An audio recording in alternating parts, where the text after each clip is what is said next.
जय हिंद, वंदे मातरम। स्वागत है आप सभी का free exam zone YouTube channel पर। दोस्तों, आज की वीडियो बहुत इंपॉर्टेंट होने वाली है, पूरे इतिहास का निचोड़ है। अगर आप UP triple PET, Delhi police, Uttar Pradesh police या किसी भी प्रतियोगी परीक्षा की तैयारी कर रहे हैं तो आप लोग वीडियो को देख करके ही जाना। यहां से प्रश्न आपके एग्जाम में निश्चित ही पूछे जाएंगे। तो चलिए वीडियो को स्टार्ट करते हैं। पहला प्रश्न देखते हैं। आपको एक एक प्रश्न को नोट करना है। पहला प्रश्न है, एक जुते हुए खेत की खोज कहाँ की गई थी? राइट आंसर आपको बताना है। एक जुते हुए खेत की खोज कहाँ की गई थी? तो कालीबंगा में की गई थी। एक जुते हुए खेत, बात करें कालीबंगा कहाँ स्थित है तो राजस्थान राज्य में स्थित है कालीबंगा, आपको ध्यान रखना है। अगला प्रश्न देखते हैं, सिंधु सभ्यता का महान स्नानागार कहाँ से प्राप्त हुआ? तो इसका राइट आंसर होगा मोहनजोदड़ो से। ध्यान रखना है आपको। हड़प्पा सभ्यता स्थल लोथल कहाँ स्थित है? राइट आंसर इसका आपको बताना है। हड़प्पा सभ्यता स्थल लोथल कहाँ स्थित है? तो गुजरात में स्थित है लोथल। कहाँ पर? गुजरात में स्थित है हड़प्पा सभ्यता स्थल लोथल। ध्यान रखना है आपको। अगला प्रश्न देखते हैं, सिंधु सभ्यता की विकसित अवस्था में किस स्थल से घरों में कुएं के अवशेष मिले हैं? राइट आंसर आपको बताना है। सिंधु सभ्यता की विकसित अवस्था में किस स्थल से घरों में कुओं के अवशेष मिले हैं? तो घरों में कुओं के अवशेष जो है वो मोहनजोदड़ो से मिले हैं। तो राइट आंसर आपको ध्यान रखना है, बहुत बार प्रश्न एग्जाम में पूछा गया है। अगला प्रश्न देखते हैं, हड़प्पा कालीन स्थलों में अभी तक किस धातु की प्राप्ति नहीं हुई है? बताना है आपको। हड़प्पा कालीन स्थलों में अभी तक किस धातु को प्राप्त नहीं किया गया है? तो राइट आंसर होगा लोहा।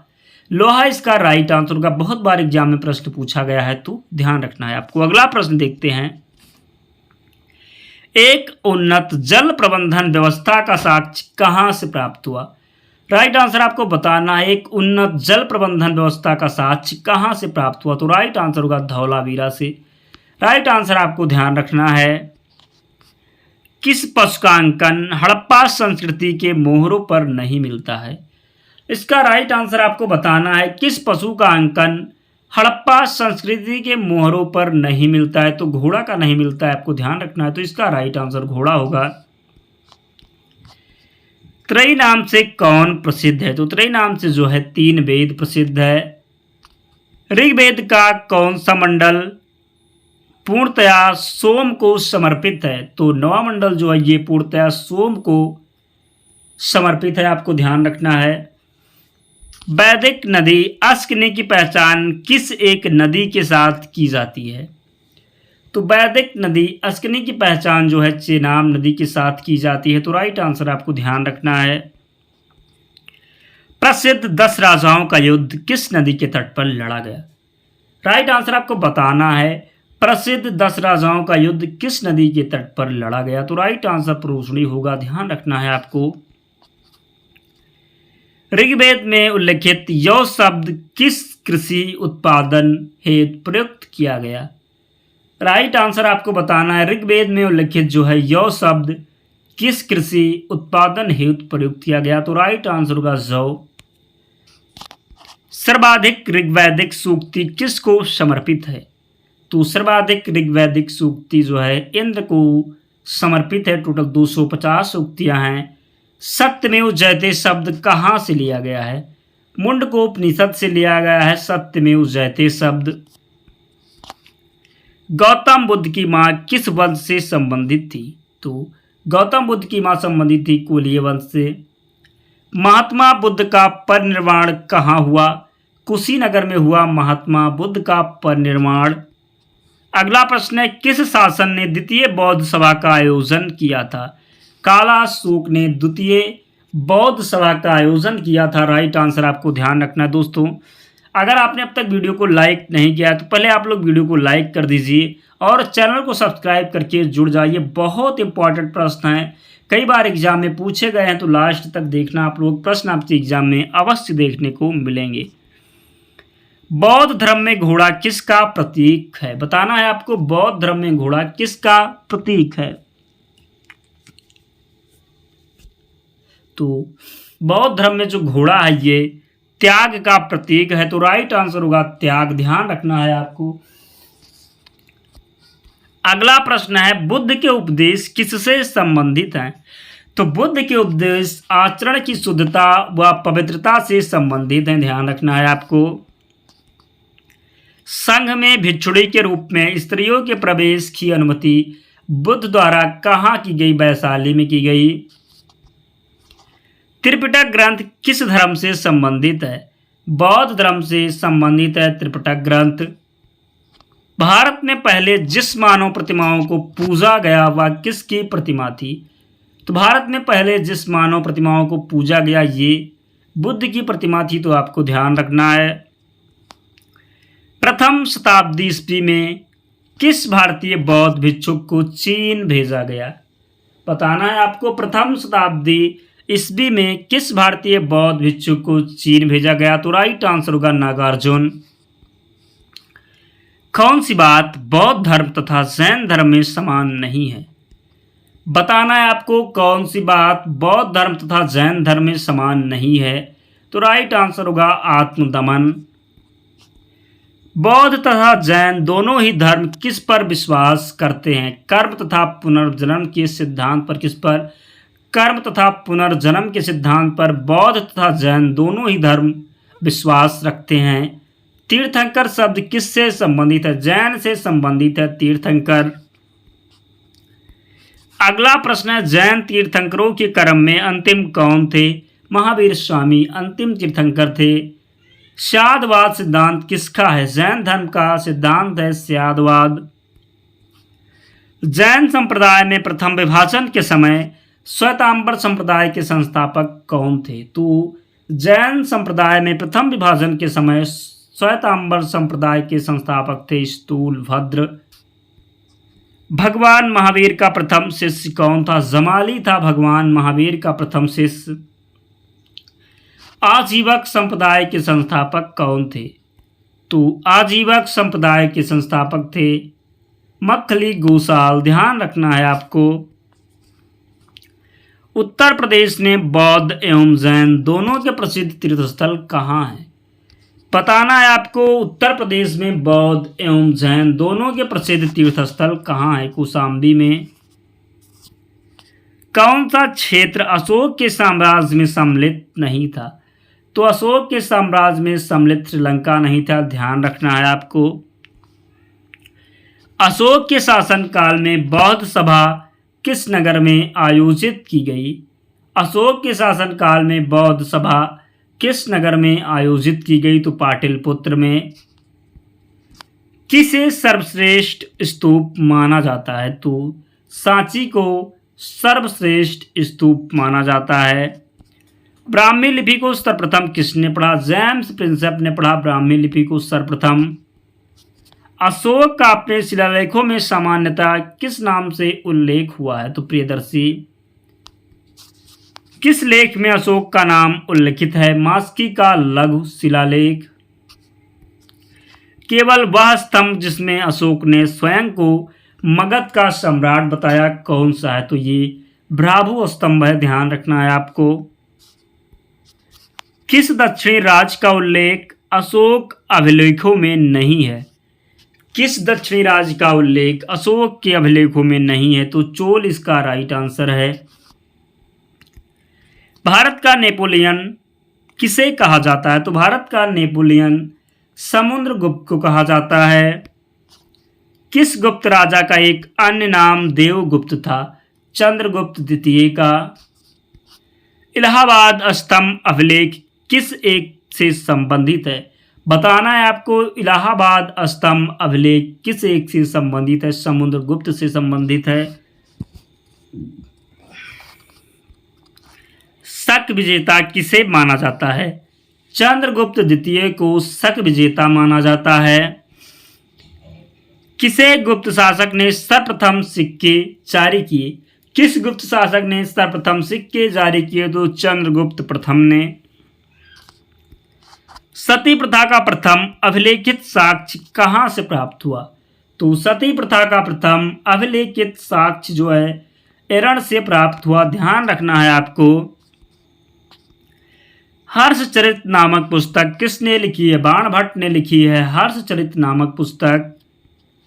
सम्राट हर्ष ने अपनी राजधानी थानेसर से कहाँ स्थानांतरित की थी? तो सम्राट हर्ष ने अपनी राजधानी थानेसर से कन्नौज स्थानांतरित की थी। तो ध्यान रखना है आपको। सम्राट हर्षवर्धन ने 2 महान धार्मिक सम्मेलनों का आयोजन कहाँ किया? कन्नौज तथा प्रयाग में। नर्मदा नदी पर सम्राट हर्ष के दक्षिणावर्ती अग्रगमन को किसने रोका? बताना है आपको। नर्मदा नदी पर सम्राट हर्ष के दक्षिणावर्ती अग्रगमन को किसने रोका? तो पुलकेशिन द्वितीय ने। ह्वेनसांग किसके शासनकाल में भारत आया था? तो ह्वेनसांग जो है सम्राट हर्ष प्रथम के शासनकाल में भारत आया था। ह्वेनसांग की भारत में यात्रा के समय सूती कपड़ों के उत्पादन के लिए सबसे प्रसिद्ध नगर कौन सा था? राइट आंसर आपको बताना है। ह्वेनसांग की भारत में यात्रा के समय सूती कपड़ों के उत्पादन के लिए सबसे प्रसिद्ध नगर कौन सा था? तो राइट आंसर होगा मथुरा। आज भी भारत में ह्वेनसांग को याद करने का मुख्य कारण क्या है? आज भी भारत में ह्वेनसांग को याद करने का मुख्य कारण क्या है? तो CU की रचना। अगला प्रश्न देखते हैं।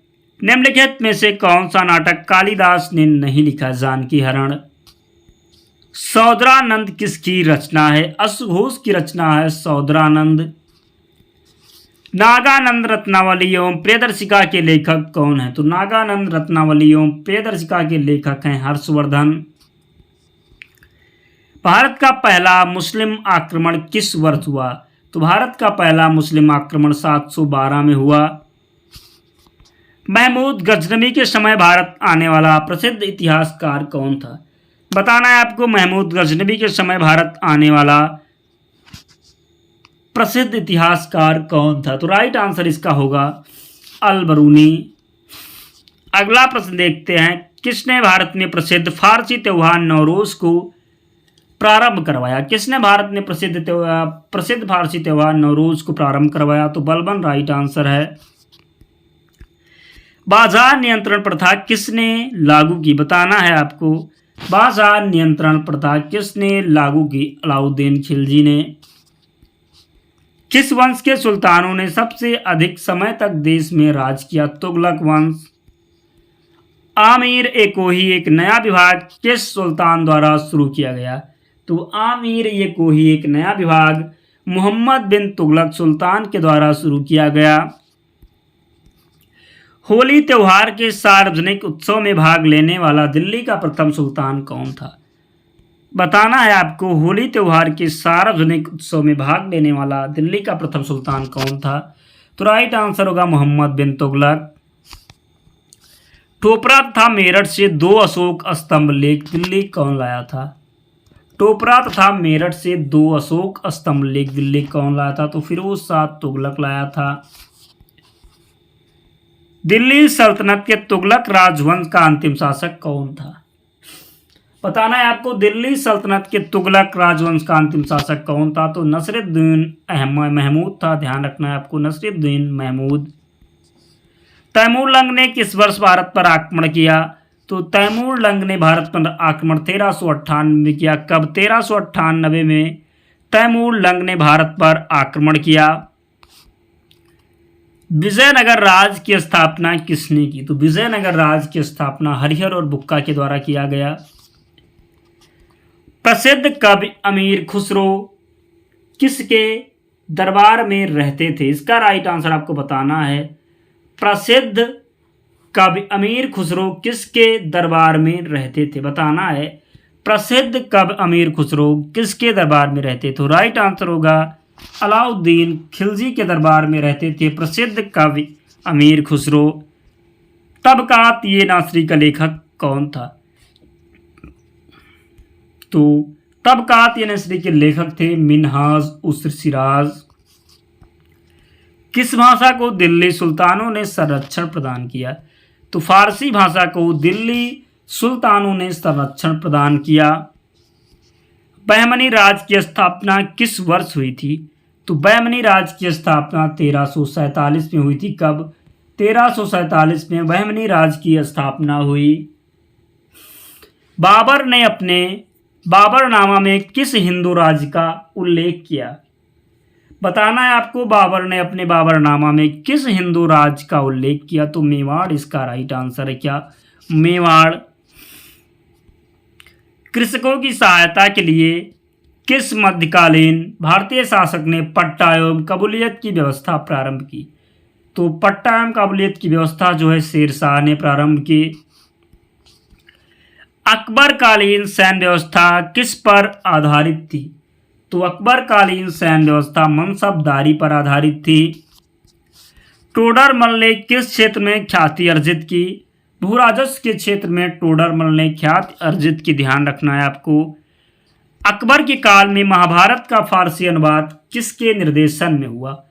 तो अकबर के काल में महाभारत का फारसी अनुवाद जो है फैजी के निर्देशन में हुआ। ध्यान रखना है आपको। सम्राट अकबर द्वारा जरी कलाम की उपाधि किसने प्रदान की गई? सम्राट अकबर के द्वारा जरी कलाम की उपाधि किसे प्रदान की गई थी? तो मोहम्मद हुसैन को। जैन साधु जो अकबर के दरबार में कुछ वर्ष रहा और जिसे जगत गुरु की उपाधि से सम्मानित किया गया वह कौन था? तो हरि विजय सूरी था। अकबर के दरबार में आने वाला पहला अंग्रेज व्यक्ति कौन था? तो अकबर के दरबार में आने वाला पहला अंग्रेज व्यक्ति था रॉल्फ फिंच। दो अस्पायम सिंह अस्पा प्रथा किसने शुरू की? तो दो अस्पायम सिंह अस्पा प्रथा जो है जहांगीर के द्वारा शुरू की गई। किसके द्वारा? जहांगीर के द्वारा। किस मुगल शासक का मकबरा भारत में नहीं है? तो जहांगीर का मकबरा भारत में नहीं है। अगला प्रश्न देखते हैं। मुमताज महल का असली नाम क्या था? अर्जमंद बानो बाई बेगम जो है मुमताज महल का असली नाम था अर्जमंद बानो बेगम। उपनिषद का फारसी में अनुवाद किस मुगल सम्राट के शासन काल में हुआ? बताना है आपको उपनिषद का फारसी में अनुवाद किस मुगल सम्राट के शासन काल में हुआ? तो राइट आंसर होगा शाहजहां। दारा शिकोह ने किस शीर्षक के अंतर्गत उपनिषद का फारसी में अनुवाद किया था? तो सिर्र अकबर। धर्मट का युद्ध किनके बीच लड़ा गया? औरंगजेब तथा दारा शिकोह के बीच धर्मट का युद्ध लड़ा गया। तो आपको राइट आंसर ध्यान रखना है। किस मुगल सेनापति के साथ शिवाजी ने 1665 ईस्वी में पुरंदर की संधि पर हस्ताक्षर किए थे? तो मुगल सेनापति के साथ शिवाजी ने 1665 ईस्वी में पुरंदर की संधि पर हस्ताक्षर किए थे। तो राइट आंसर होगा जय सिंह। औरंगजेब ने बीजापुर की विजय कब की थी? 1686 में औरंगजेब ने बीजापुर की विजय की थी। जरिया किसके शासनकाल में पुनः लगाया गया? तो औरंगजेब। जजिया किसके शासनकाल में पुनः लगाया गया? तो राइट आंसर होगा औरंगजेब। ध्यान रखना है। कौन सा मकबरा द्वितीय ताजमहल कहलाता है? तो राबिया उद दौरानी का मकबरा जो है द्वितीय ताजमहल कहलाता है। मुगल शासन में तांबे का सिक्का क्या कहलाता है? तो मुगल शासन में तांबे का सिक्का जो है दाम कहलाता है। प्रसिद्ध तानसेन का मकबरा कहाँ स्थित है? बताना है आपको। प्रसिद्ध तानसेन का मकबरा कहाँ स्थित है? तो ग्वालियर में स्थित है प्रसिद्ध तानसेन का मकबरा। गुलबदन बेगम किसकी पुत्री थी? बाबर की पुत्री थी गुलबदन बेगम। हुमायूंनामा की रचना किसने की थी? गुलबदन बेगम ने की थी हुमायूंनामा की रचना। अनवर ये सुहाइली नामक ग्रंथ किसका अनुवाद है?